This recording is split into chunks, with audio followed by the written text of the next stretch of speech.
यार, कभी कभी ना रात को चुप से लेटे हुए छत पर देखते हुए सोचता हूँ, ये ऊपर वाले ने क्या क्या बनाया है। इतना बड़ा ये जहां, इतना विशाल ये आसमान, और फिर ख्याल आता है ये जो समुंदर, जो इतना गहरा, इतना रहस्यमयी है, उसके अंदर क्या होगा। ऐसे राज छुपे होंगे जिनके बारे में हम सोच भी नहीं सकते। प्राचीन शहर, मंदिर, अजीबोगरीब चीजें, जैसे कोई पुराना प्यार जो अब सिर्फ यादों में जिंदा है। तो आज हम ऐसे ही कुछ रहस्यमयी स्थानों के बारे में बात करेंगे जो समुंदर की तह में छुपे हैं, जिनके राज अभी तक कोई नहीं जानता।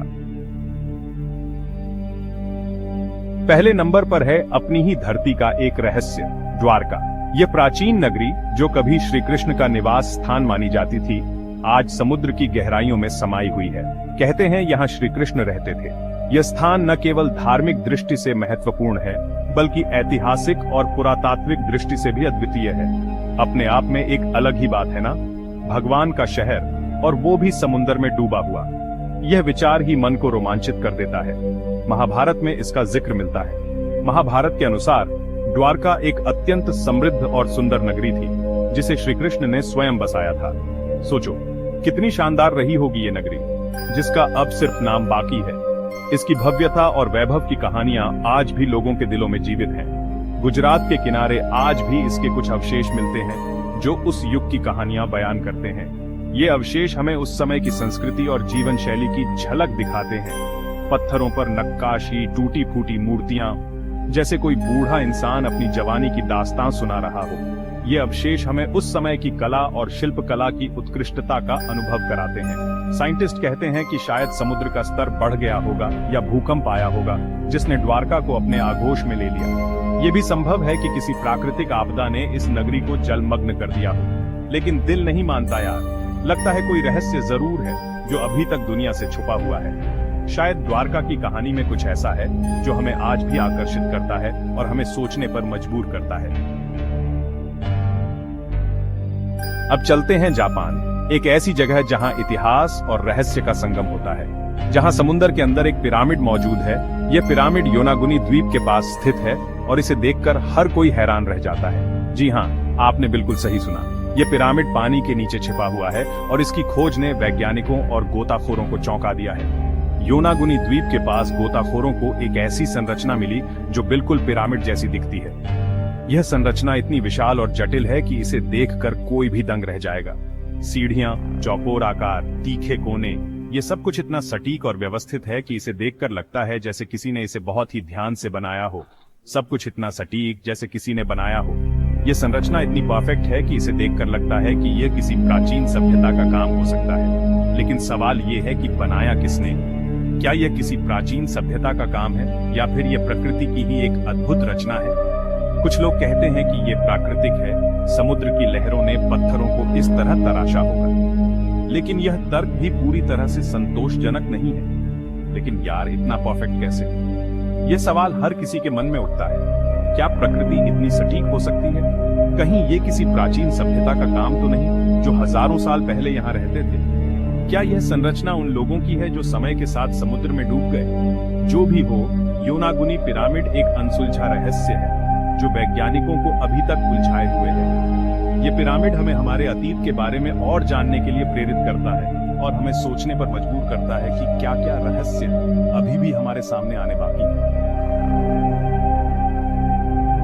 अटलांटिस, ये नाम तो आपने सुना होगा। एक ऐसा महाद्वीप जो कभी धरती का सबसे शक्तिशाली और समृद्ध सभ्यता हुआ करता था। कहते हैं कि यहाँ के लोग बहुत ही ज्ञानवान और तकनीकी रूप से उन्नत थे। लेकिन फिर एक रात एक भयानक प्राकृतिक आपदा आई और पूरा अटलांटिस समुद्र में समा गया।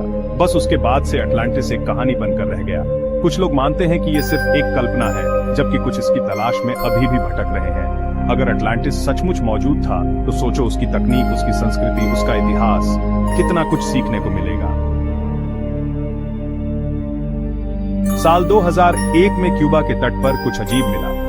एक खोज जिसने वैज्ञानिकों और इतिहासकारों को हैरान कर दिया।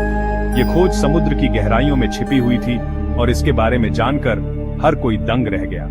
सोनार इमेज में कुछ ऐसी संरचनाएं दिखाई दी जो किसी शहर का नक्शा लग रही थी। ये संरचनाएं इतनी स्पष्ट थीं कि मानो किसी ने उन्हें जानबूझकर बनाया हो। गोल गोल घेरे, सीधी रेखाएं, ये सब देखकर ऐसा लगता था जैसे किसी प्राचीन सभ्यता ने यहाँ एक पूरा शहर बसा दिया हो, जैसे किसी ने पानी के नीचे एक पूरा शहर बसा दिया हो। ये संरचनाएं इतनी जटिल और विस्तृत थीं कि इन्हें देखकर हर कोई हैरान रह गया।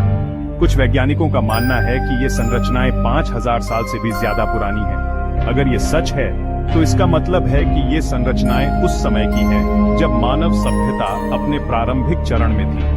मतलब उस जमाने की जब इंसान अभी तक पहिए का आविष्कार भी नहीं कर पाया था। यह सोचकर ही रोमांच हो आता है कि उस समय की सभ्यता इतनी उन्नत कैसे हो सकती थी। तो फिर इतनी उन्नत संरचनाएं किसने बनाई? क्या ये किसी अज्ञात सभ्यता का काम है जिसके बारे में हमें अभी तक कुछ भी पता नहीं है? क्या ये किसी और ही सभ्यता का काम है, या फिर ये संरचनाएं किसी प्राचीन और खोई हुई सभ्यता की निशानी है जो समय के साथ समुद्र में डूब गई? या फिर ये सिर्फ एक प्राकृतिक संयोग है? कुछ वैज्ञानिकों का मानना है कि ये संरचनाएं प्राकृतिक प्रक्रियाओं का परिणाम हो सकती हैं, लेकिन इस पर अभी भी बहस जारी है। क्यूबा का ये जलमग्न शहर अभी भी एक पहेली बना हुआ है। यह रहस्य हमें यह सोचने पर मजबूर करता है कि हमारे इतिहास में और कितने ऐसे अनसुलझे रहस्य छिपे हो सकते हैं। बहामास के पानी में एक ऐसी जगह है जहां पत्थर अपनी ही धुन में नाचते हैं। जी हाँ, मैं बात कर रहा हूँ बिमिनी रोड की। यहाँ समुद्र की तह में एक लंबी सी सड़क बनी हुई है जो पूरी तरह से छपटे पत्थरों से बनी है। ये पत्थर इतने बड़े और भारी हैं कि इन्हें उठाना भी मुश्किल है। सवाल ये है कि ये पत्थर यहाँ आए कैसे और इन्हें इस तरह से कौन लगा गया? कुछ लोगों का मानना है कि ये अटलांटिस का हिस्सा है, जबकि कुछ इसे प्राकृतिक मानते हैं। लेकिन सच क्या है, ये तो अभी तक कोई नहीं जानता। ग्रीस के पानी में एक ऐसा शहर डूबा हुआ है जो करीब 5000 साल पुराना है। जी हाँ, आपने बिल्कुल सही सुना। पाब्लो पेट्री नाम का ये शहर अब तक मिला सबसे पुराना जलमग्न शहर माना जाता है। यहाँ घर, सड़कें, मकबरे सब कुछ वैसे ही मौजूद है जैसे किसी आधुनिक शहर में होता है। सोचो, 5000 साल पहले जब दुनिया अभी विकास की शुरुआती अवस्था में थी, तब यहाँ लोग इतनी उन्नत जिंदगी जी रहे थे। पाब्लो पेट्री हमें याद दिलाता है कि हम जितना सोचते हैं उससे कहीं ज्यादा विकसित थे हमारे पूर्वज। पेरू और बोलीविया की सीमा पर स्थित टिटिकाका झील अपने आप में एक रहस्य है। दुनिया की सबसे ऊंचाई पर स्थित नौकायन योग्य झील होने के साथ साथ इसके अंदर एक मंदिर भी मौजूद है। साल 2000 में गोताखोरों को यहाँ एक विशाल मंदिर के अवशेष मिले जो करीब 1500 साल पुराना बताया जाता है। मंदिर की दीवारों पर बनी नक्काशी और मूर्तियां इनका सभ्यता की याद दिलाती हैं। कहते हैं कि ये मंदिर इनका लोगों के लिए बहुत पवित्र था और यहाँ वो अपने देवताओं की पूजा करते थे। चीन में एक ऐसा शहर है जो जानबूझकर डुबो दिया गया था। जी हाँ, आपने बिल्कुल सही सुना। साल 1959 में एक बांध बनाने के लिए शिचेंग शहर को पूरी तरह से पानी में डुबो दिया गया था। करीब 3 लाख लोगों को अपना घर बार छोड़कर जाना पड़ा था। आज ये शहर एक भूतिया नगरी बन चुका है जो कभी कभी पानी के कम होने पर दिखाई देता है। घर, दुकानें, सड़कें सब कुछ वैसे ही मौजूद है जैसे उन्हें छोड़ दिया गया था। शिचेंग हमें याद दिलाता है कि प्रकृति के सामने इंसान कितना लाचार है। कभी इंग्लैंड और यूरोप के बीच एक जमीनी रास्ता हुआ करता था जिसे डोगरलैंड कहा जाता था। कहते हैं कि यहाँ मानव सभ्यता का विकास हुआ था, लेकिन फिर धीरे धीरे समुद्र का स्तर बढ़ता गया और डोगरलैंड पानी में समा गया। आज भी यहाँ से पाषाण युग के औजार और मानव कंकाल मिलते हैं जो उस युग की याद दिलाते हैं। डोगरलैंड हमें बताता है कि धरती लगातार बदल रही है और हम उस परिवर्तन का एक छोटा सा हिस्सा है। तुर्की के तट पर स्थित ब्लैक सी भी अपने अंदर कई राज छुपाए हुए हैं। यहाँ समुद्र की तह में कई प्राचीन शहर डूबे हुए हैं जो करीब 7500 साल पुराने बताए जाते हैं। इन शहरों में घर, मंदिर, बाजार सब कुछ मौजूद है। ऐसा माना जाता है कि ये शहर किसी प्राकृतिक आपदा के कारण डूबे थे, लेकिन कुछ लोग इसे प्रलय का नतीजा मानते हैं। जो भी हो, ब्लैक सी के ये डूबे हुए शहर हमें अतीत की एक झलक दिखाते हैं।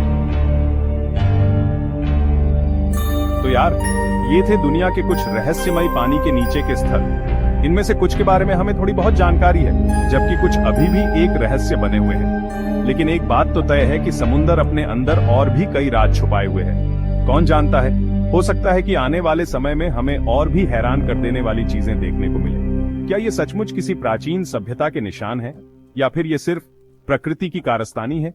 ये तो वक्त ही बताएगा।